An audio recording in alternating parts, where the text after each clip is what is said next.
Olá a todos, eu sou Gabriel Fernandes e seja bem-vindo ao meu canal. Eu não pretendia originalmente gravar esse vídeo, mas decidi fazê-lo por conta do noticiário político nacional recente, né? Sobretudo com relação a essa questão aí do MEC e como ela foi retratada na mídia. Então, eu vou falar um pouco sobre essa despersonificação do outro, falar um pouco sobre a psicologia social, sobre a questão do MEC, enfim, tantas outras coisas. Então, já vou pedindo também para que você curta, comente, compartilhe, se inscreva no canal e faça tudo necessário aí para aumentar a relevância deste vídeo. Pois bem, então ontem à noite eu vi brevemente, né, um noticiário aí, um desses telejornais, e tinha a seguinte chamada: secretário de alfabetização, vírgula, olavista, vírgula, é cotado para assumir o MEC. Agora veja só, ao ler essa chamada, você não sabe quem é esse secretário da educação. Sabe apenas que ele é um olavista. Então veja que há uma grande despersonificação do outro. Por quê? Ele não tem sequer um nome próprio. É apenas o secretário da educação e você sabe que ele é um olavista, alguém que seria supostamente da ala ideológica. Então eu vou voltar a isso um pouquinho mais para frente, mas antes eu gostaria de já tratar um pouco a respeito dos experimentos de Stanley Milgram. Como eu disse no vídeo anterior, provavelmente os experimentos mais famosos da psicologia social do século XX. Em que consistiram esses experimentos? Milgram, na verdade, fez várias e várias modificações, né, do seu estudo, do seu experimento. Então eu vou falar primeiro daquela que foi a original. Inclusive tem um documentário disso, né, que ele próprio narra, e eu espero também legendar esse vídeo e colocar aqui no canal. Então era o seguinte, faziam parte do experimento 3 pessoas: o próprio experimentador, né, Milgram, um ator, um confederado, né, alguém que estava, digamos, do lado dele, e a pessoa que seria analisada de fato, o sujeito, o paciente, enfim. Então o que Milgram fez foi ele chamou alguns homens, lançou, né, uma nota no jornal dizendo que estava procurando homens para um experimento de psicologia ou alguma coisa assim. Se eu não me engano, envolvia também o pagamento. Enfim, ele conseguiu ali os sujeitos dele, né, os pacientes, e explicou de que se tratava. Obviamente não explica tudo, né? Como é costume aí nesses experimentos de psicologia, eles querem medir uma coisa que muitas vezes é diferente daquele que eles estão falando para a pessoa que vai ser analisada. Então, o que ele disse para o sujeito era o seguinte: olha, nós estamos tentando aqui analisar a relação que há entre um processo de aprendizado e algo como dor física, ou choques elétricos, né? Então o que você vai fazer é o seguinte: você vai ler uma série de palavras que estão conectadas, né? Seria normalmente um adjetivo e um substantivo. Então poderia ser, sei lá, céu azul ou céu nublado, cadeira vermelha ou cadeira de couro, alguma coisa desse tipo. Então ele tinha várias desses pares de palavras e iria ler para uma ou outra pessoa, que no caso era o ator, né? Era o aluno, digamos assim, e depois iria começar então uma espécie de prova, né? Um teste de memória. Então ele iria falar a primeira palavra e pediria para que o aluno completasse então com a segunda. E se o aluno errasse, ele receberia um choque que seria aplicado então lá pelo sujeito, né? Esse paciente, para ver se o choque iria então de alguma forma melhorar a capacidade de aprendizado da pessoa, né, por conta da dor aí que ele sentiu e tal. Só que os choques tinham uma gradação, né? Eles iam ficando cada vez mais fortes e chegavam a um negócio assim, sei lá, 450 volts. E era até engraçado, né? Porque no documentário assim mostra como era o painel de controle desse mecanismo. Aí na verdade o cara não estava levando choque, tá? Só para deixar bem claro. E tinha uma parte assim, sei lá, quando chegava nos 300 e tantos volts, disse, não passe disso. Aí depois era só x, x, x, x, x, como disse, esse choque é muito forte para uma pessoa. Enfim, e aí Milgram levava esse paciente para ter uma breve conversa com o ator, né? E aí o cara dizia que estava um pouco preocupado, o ator, né, porque tinha problema no coração, não sei o quê. Aí disse, não, mas não fique tranquilo, porque não vai lhe prejudicar de maneira nenhuma. Então ele mandava os dois para salas separadas. Então o paciente, né, a pessoa que seria analisada, não via o ator. E na verdade todas as falas do ator a partir daí já eram gravadas. Era uma fita que era simplesmente tocada para o paciente, lá para o sujeito. Então, ele ia para uma sala separada, né? Tinha esse painel de controle, não tinha nenhum tipo de contato visual com o ator, e ele falava as palavras pelo microfone, lia a lista primeiro e depois começava o teste. E aí quando a pessoa errava, quando o ator lá errava, ele tinha que apertar uns botões que davam um choque. Então o que Milgram acreditou, né, originalmente, era que somente um número muito pequeno de psicopatas ou pessoas sem nenhum tipo de escrúpulo moral é que chegaria nos choques mais fortes ali, né, de 450 volts e tal. Mas o que aconteceu não foi bem isso. Na verdade, o percentual de indivíduos que chegaram lá foi muito maior. E aí o Milgram, ele ficava, na verdade, ali na mesma sala que o sujeito, e aí toda vez que a pessoa estivesse pensando em desistir porque achava que o choque era muito forte, ele se voltava ali para o pesquisador e dizia, não vou continuar. E aí Milgram falava uma das linhas, assim, uma das lines, né, mais famosas aí da psicologia social: o experimento exige que você continue. E aí ele viu que um determinado índice de pessoas, bem maior do que ele imaginava, na verdade acabava chegando até o final. Só que ele fez diversas variações, né, desse experimento, e uma delas era que o ator e o sujeito, né, o paciente, estavam na mesma sala. Então ele tinha que ir, inclusive, às vezes até mesmo pegar o ator no braço do ator, né, que ele estava sentado numa cadeira, acho que imobilizado, né, não podia sair da cadeira. Mas para receber o choque ele tinha que tocar numa espécie de barra de ferro lá, que era supostamente onde iria passar, né, por onde iria passar a corrente elétrica. E aí o cara tinha que ir lá e colocar mesmo a mão do ator nessa barra de ferro. Então, nesse caso, o índice de pessoas que chegaram a dar os choques mais extremos foi baixíssimo. Só que quanto maior fosse a distância entre a pessoa que fazia as perguntas, né, no caso o paciente, e o ator, né, o suposto aluno, quanto maior fosse essa distância, maior era o índice de pessoas que chegava até o final. Então Milgram fez uma variação do experimento na qual ele testava como as pessoas iriam reagir se elas tivessem de dar as ordens por telefone. Aí já foi um índice bem maior, né, porque havia um distanciamento.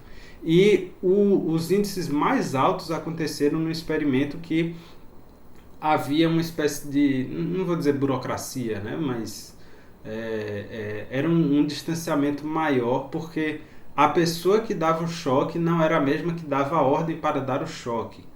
Ou seja, o sujeito era a pessoa que dava a ordem, aí tinha uma outra pessoa que era quem iria manusear a máquina, e teria por fim o ator, né, que supostamente levaria os choques. Aí nessa condição que havia um distanciamento muito maior, havia essa cadeia assim de relações, né, que cada pessoa tinha apenas uma função e ela não se conectava com a ação, ou seja, ela não podia ver todas as consequências da sua ação, porque justamente havia muitos mediadores no meio, né? Nesses casos assim, o índice de pessoas que chegaram a dar os choques extremos foi acima de 90%.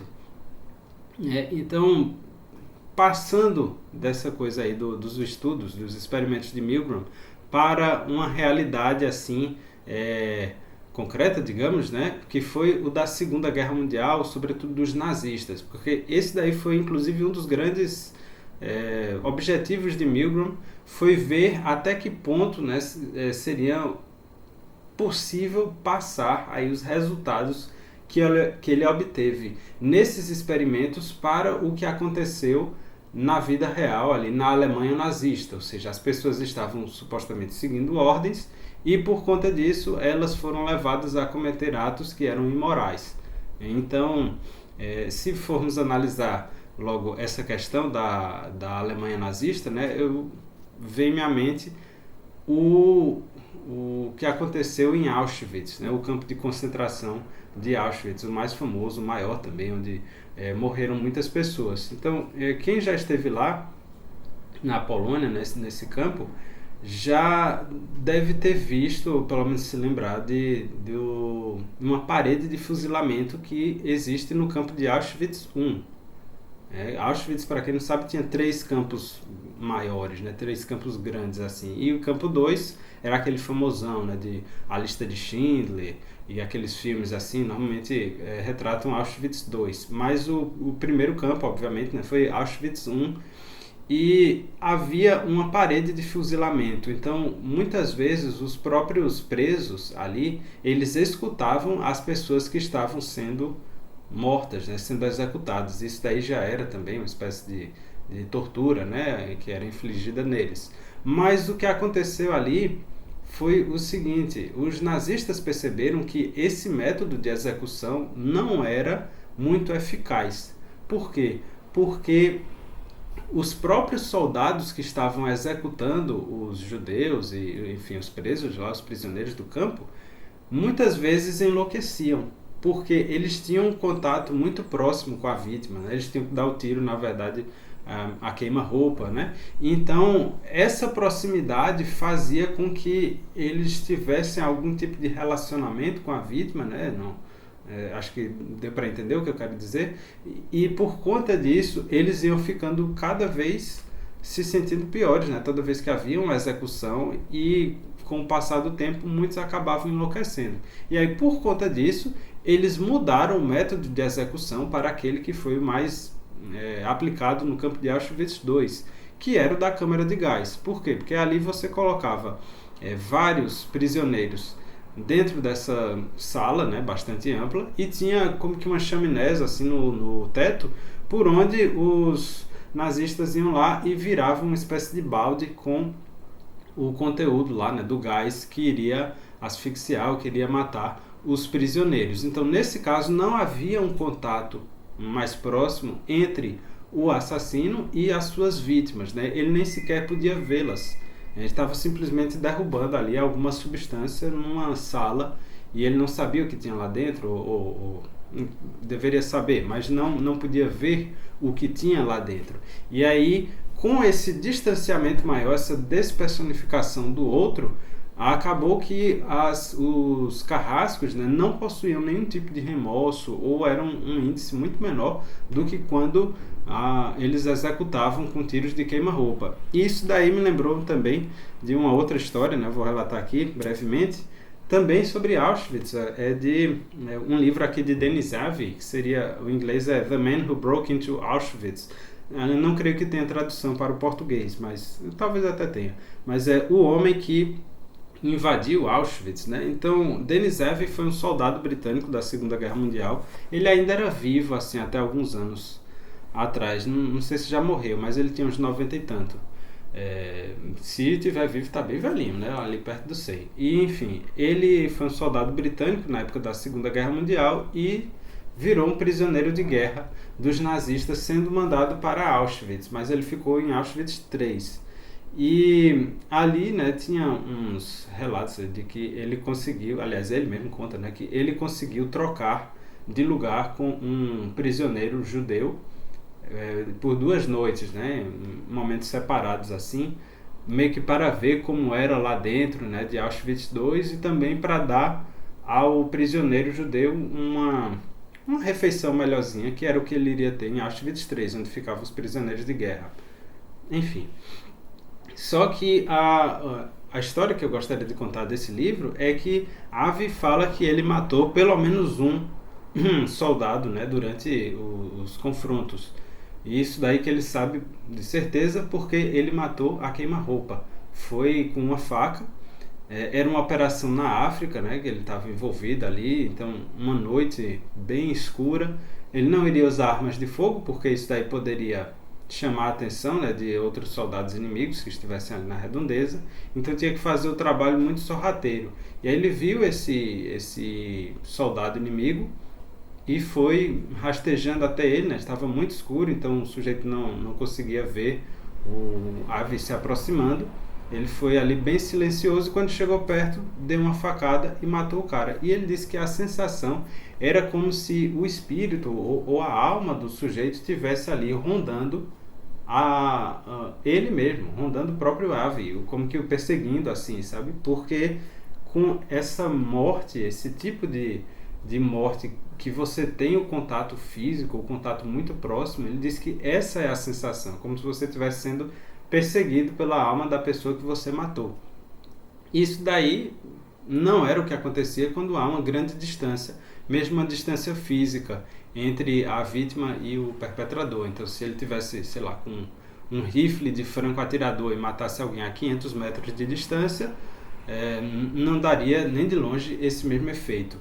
Pois bem, então tudo isso daí se relaciona de alguma maneira ou de outra com essa despersonificação do outro. Então, uma das maneiras de você conseguir atacar o outro de maneira mais brutal, de maneira mais cruel, é fazer com que ele se torne cada vez menos uma pessoa, vamos dizer assim, e se aproxime mais de um bicho, de uma coisa. A gente vê isso muito, por exemplo, na indústria abortista, né? Que eles falam do, sei lá, o feto é um aglomerado de células, ou então usam vários eufemismos, né, de terminação de gravidez, esvaziamento do útero, saúde reprodutiva da mulher, enfim, é uma série de eufemismos para indicar o aborto, e tudo vai exatamente nessa mesma direção, de despersonificar o embrião, de despersonificar o feto.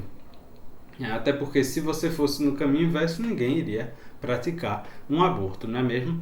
Então, isso tudo me lembrou do que aconteceu ontem, ou pelo menos todas essas lembranças, né, vieram ontem por conta desse noticiário, né, da televisão, que dizia: secretário da alfabetização, olavista, é cotado para assumir o MEC. Então veja, você não sabe o nome dele, não sabe o que ele faz, quem ele é, sabe apenas que ele é o secretário de alfabetização e que ele é olavista. Pois bem, esse secretário é Carlos Nadalim. Ele sim é aluno de Olavo há muito tempo. Para quem assina o COF, nas primeiras aulas, assim, as primeiras semanas do COF, Nadalim já mandava perguntas para Olavo. Então ele é aluno pelo menos desde a primeira aula do COF, mas talvez seja até antes, não sei ao certo. Mas é um homem muito inteligente, provavelmente a maior autoridade do país na questão da alfabetização. Tanto é que tem ali, ele tinha uma escola, né, que focava nesse ensino de crianças e mostrava assim uma coisa muito fascinante mesmo do método de alfabetização que ele usava. Que ele tinha outros dois amigos, né? Era até curioso porque homens normalmente não ensinam crianças pequenas, mas enfim, e eles faziam uma série de canções para as crianças, né? Tinha um que fazia a letra, um outro fazia a melodia, enfim, e aí eles conseguiam montar essas canções que eram bem lúdicas, né? Meio folclóricas assim na construção delas, mas que enfatizavam certas sílabas ou certos sons. E aí tinha essa coisa meio que de brincadeira, né? Como a criança falando fumaça, e fala fumaça, fu. E ele usava esses fonemas, esses sons nas canções para que aquilo ali entrasse mais na cabeça da criança, né? Vocês já devem ter tido essa experiência, né, de que uma música ela se grava na nossa mente com muito mais facilidade do que um discurso falado.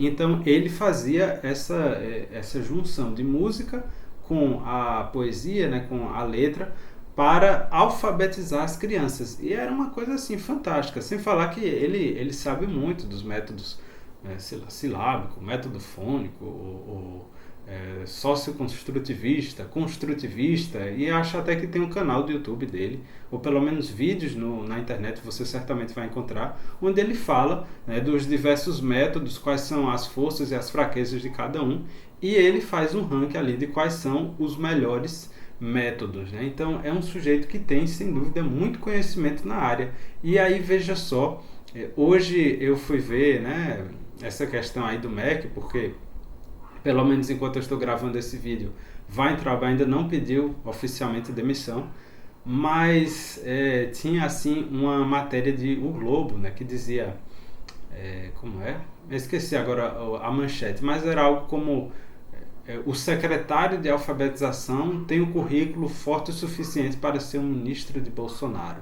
E aí a matéria era curtíssima, o cara dizia: o secretário de alfabetização, o paraense Carlos Nadalim, não possui teses, nem mestrado, nem doutorado na área, mas ele tem o que é necessário para ser ministro de Bolsonaro. É aluno de Olavo de Carvalho. Poxa, velho, que, que absurdo isso! Que absurdo! E aí, se você pegar a lista dos ministros da educação, sei lá, dos últimos 30 anos, você vai encontrar gente como Marco Maciel, Mendonça Filho, Aloysio Mercadante. Nenhum desses que eu saiba tem formação em educação. Tem até alguns outros, como Fernando Haddad e Tássio Genro, que creio que ocuparam cargos no ensino universitário, mas isso não significa que eles estudaram pedagogia ou licenciatura ou alguma coisa do tipo. Mas aí sempre colocam, né? Olha só, é o ministro de Bolsonaro, ele faz parte da ala ideológica, portanto, não deve ter a competência técnica e não sei o que. Só que Carlos Nadalim, voltando a ele foi um dos poucos da equipe original de Vélez que permaneceu com Weintraub, porque Weintraub viu que ele estava fazendo um trabalho sério ali, que dos outros secretários ali do MEC, muitos eram os positivistas, né, militares, alguns que eram ditos técnicos pela mídia, na verdade eram pessoas que não estavam fazendo nada, não tinha nenhum trabalho forte ali, e o máximo que eles poderiam fazer era justamente aceitar as diretrizes da ONU, da Unesco, desses grandes organismos internacionais e da Fundação Lehman, e tentar colocar aquilo ali no MEC, mas de projeto que eles tinham, não tinha nenhum, exceto o Nadalim.